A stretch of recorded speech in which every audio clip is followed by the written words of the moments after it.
Introduce our two board members representing us, Mr. Modi and Ms. Boulay, President Boulay. We have an opportunity for public comment right now if there were any statements here to our meeting. If not, we're going to turn this over to Assistant Superintendent Heather Sharp, who will be presenting the LCAP presentation. All right, good evening. This is our wrap up from the 2024-27 Local Control Accountability Plan for year one, the 24-25 plan. So in review, our Local Control Accountability Plan is a 3-year plan. As I mentioned, we're finishing out the first year. This plan covers 3 areas in the connected resources and supports of conditions of learning, engagement, and student outcomes. And within those 3 areas, we have to report on 8 state priorities: basic services, state standards, parental involvement, pupil achievement, pupil engagement, school climate, course access, and other pupil outcomes. So as I discuss the goals here, you'll be seeing how we're connecting to each of those. In our goal 1 for the district, systematic closure of the opportunity gap covers basic services, state standards, and pupil achievement. Goal 2 of instruction and curriculum efficacy covers state standards, school climate, and course access.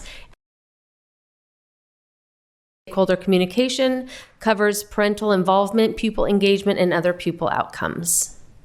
So in looking at the goals, a systematic closure of the opportunity gaps, we address all students graduating college and career ready with skills of communication, citizenship, critical thinking, collaboration, and creativity, all with the district-wide one-to-one learning environment. And as discussed previously, covers priorities 1, 4, 5, 7, and 8. When we look at our goals, there are certain actions that we take to ensure completion of the goals. And here is a comprehensive list. And just to cover a few, this is student progress monitoring through assessments. We have our comprehensive high school experience, maintaining and hiring exceptional staff, student attendance, all down to additional support for English learners, foster and low income students.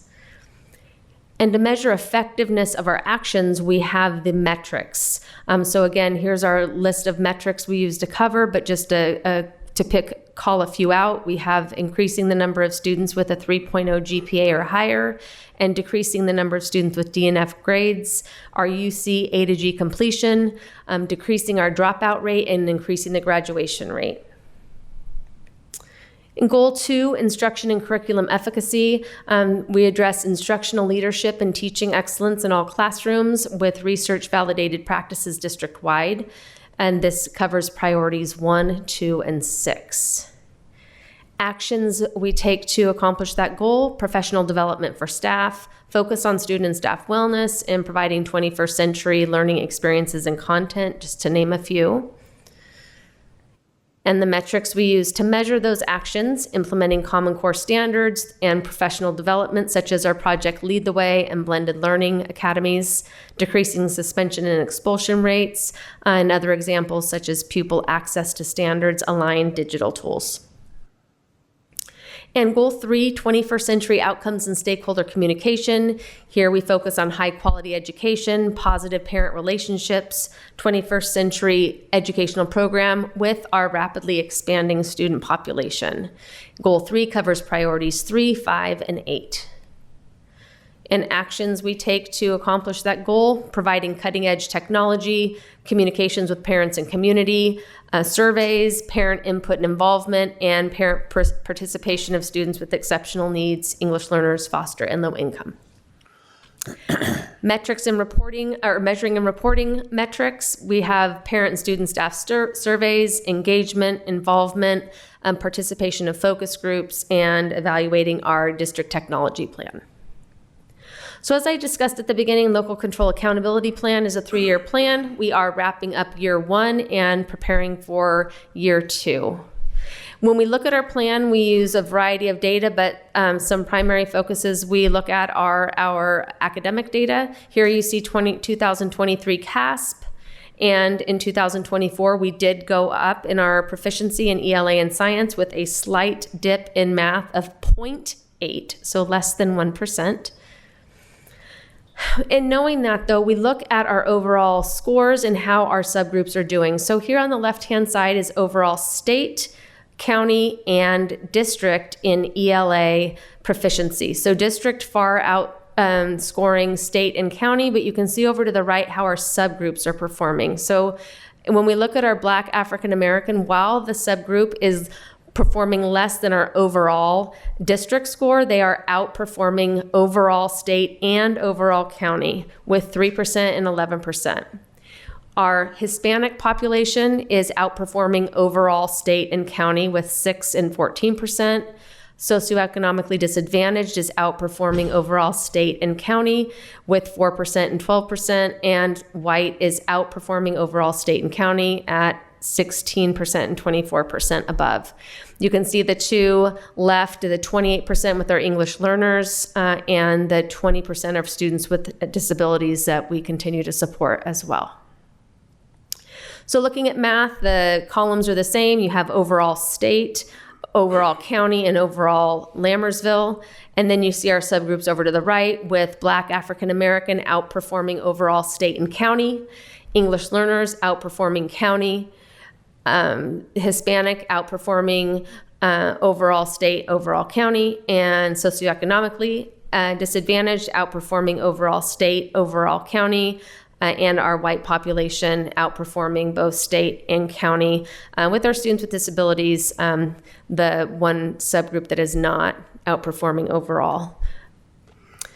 And looking at science now, overall state 31%, overall county 25%, with Lammersville at 61. Here is the area that our subgroups did not do as well. Still, Black African American outperformed overall county.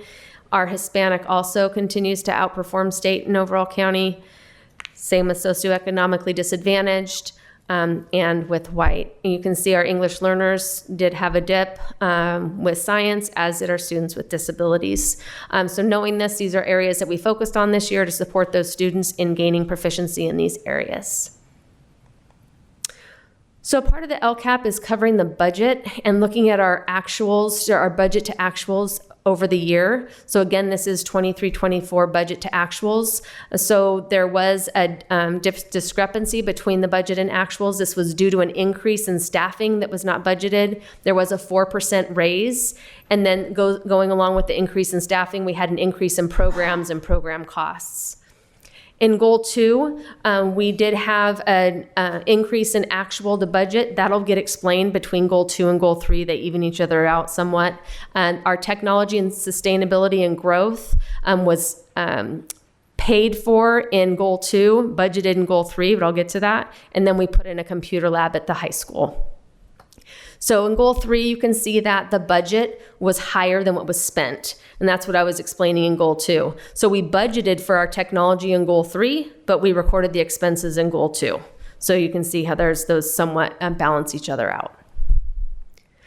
So as a part of the LCAP, we need to have a budget overview for parents. This is a component of LCAP. It's subject to the same adoption, review, approval, and posting requirements. It includes the local control funding formula with total funds to the district, and there's a narrative for budgeted expenditures not in the LCAP. So what did we do this year? We have to gather feedback from our educational partners regarding what their input would be towards the LCAP. We do this through school site councils, parent groups, staff meetings, student meetings, our district parent advisory council, DAC, which is what we're doing tonight, DLAC and ELAC meetings, surveys, and public forums.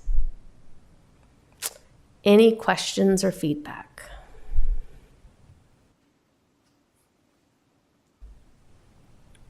Okay, thank you very much. Thank you. So the LCAP came into existence in 2012 under Governor Brown's initiative to transform public education funding to the local control funding formula. It was simplified into 3 streams. There's a general fund, supplemental and concentration grants that support the needs of students. Additionally, for low-income foster youth and English learners. That system's been in play for 13 years. the evolution of the program with a new administration has kind of evolved away. So we've been discussing with the county superintendent of schools amongst the 14 superintendents, along with advocacy from Mr. Pombo in his role as a delegate for CSBA. We believe that there should be a new name for the LCAP, which is, again, Local Control Accountability Plan, which is the SCAPDD, the State Controlled Accountability Plan with dictum to districts.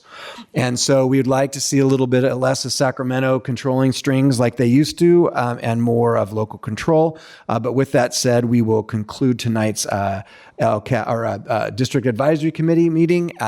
Madam President, will you do the honors of closing us out? Thank you. Sorry, meeting adjourned.